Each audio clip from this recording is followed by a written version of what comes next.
Bonjour frères et sœurs, que Dieu vous bénisse. Ce matin, nous louons l'Éternel pour sa vie.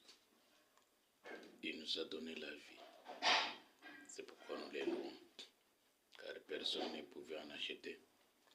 Même si tu es riche, même si tu es pauvre, tu ne peux pas acheter la vie. La vie est l'exclusivité de l'Éternel. Merci beaucoup. Ce matin, nous allons parler comment reconnaître Jésus dans sa seconde venue. Car pour reconnaître Jésus dans sa seconde venue, il fallait remonter dans sa première venue comment Christ était venu et comment il était le bienvenu. Là-bas, lorsqu'il était venu, on lisait les Écritures par les souverains sacrificateurs dans les synagogues, que nous entendions Christ le Messie. Mais lorsque le Messie s'est présenté, ce qui pouvait pointer aux gens, et voilà le Messie que nous entendions est là. Ils ont botté Christ dehors. Pourquoi? Puisqu'il était venu humblement. Et il attendait voir Christ descendre avec les anges du ciel dans les temples, comme c'était écrit dans les rouleaux. Mais lorsque Jésus est venu, il n'est pas venu dans ces canaux-là.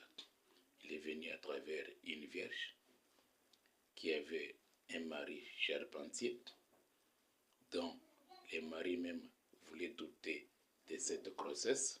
Voilà comment Dieu fait les choses. Dieu est tellement humble que lorsqu'il a accompli sa promesse, seulement ceux qui ont le cœur humble doivent se saisir de cette promesse et marcher ensemble. C'est pourquoi Pierre, qui avait un cœur humble, a sauté sur l'occasion. Jean, Matthieu et les autres. Aujourd'hui, le monde entend voir Christ venir sur les nuées comme c'est écrit dans la Bible. Oh mes frères et sœurs, ça sera quelque chose de choquant, puisque les gens lisent littéralement la Bible en disant « Un ange sonnera de la trompette au ciel, tout œil les verra, et nous allons venir voir le Fils de Dieu descendre sur la nuée au ciel. » Ça ne se passerait pas comme ça, mes frères et sœurs.